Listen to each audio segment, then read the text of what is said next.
बसली, म्हणाली बाबा तुम्ही घरी आलात ना, खरंच खूप थँक्यू, खरंच खूप बरं वाटलं, हे तुमच्यासाठी. म्हणून त्यांनी कार्ड दिलं.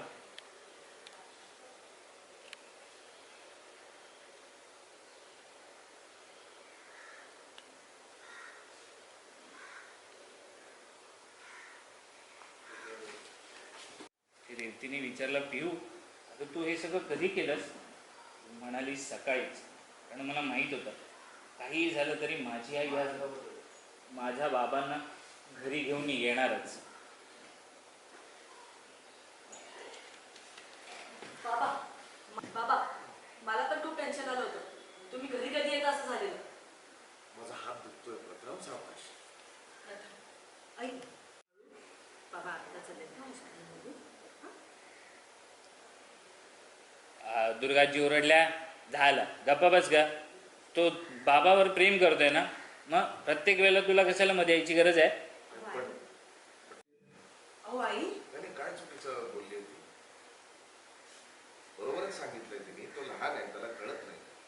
जर मला दुखतंय आणि तिने सांगितलं की मला त्रास होतोय, त्यात चुकलंय काय? उगाच.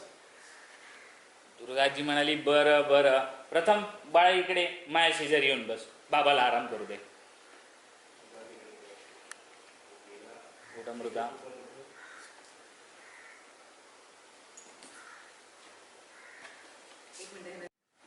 गेली. इथे राजन येऊन शेजारी बसला, म्हणाला, हवी खरंच मुलांपेक्षा काही वेगळी अवस्था नव्हती आमची. खरं तर माझ्यापेक्षा तू वयाने लहान आहेस, पण तुझाच जास्त आधार वाटतो मला.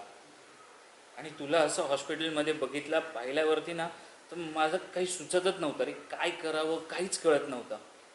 तिथे वर रेवती म्हणाली, हो दादा, तुझ्याशिवाय ह्या घराला कल्पनासुद्धा आम्ही करू शकत नव्हतो. दुर्गाजी म्हणाली की देवानं आम्हा सगळ्यांची प्रार्थना ऐकली आणि म्हणूनच माझा अवी लवकर बरा होऊन आज घरी आला. राजन म्हणाला, नाही देव, आपण सगळ्यांनीच देवाकडे प्रार्थना केली, पण सगळ्यात जास्त ताकद अनुच्या प्रार्थनेत होती.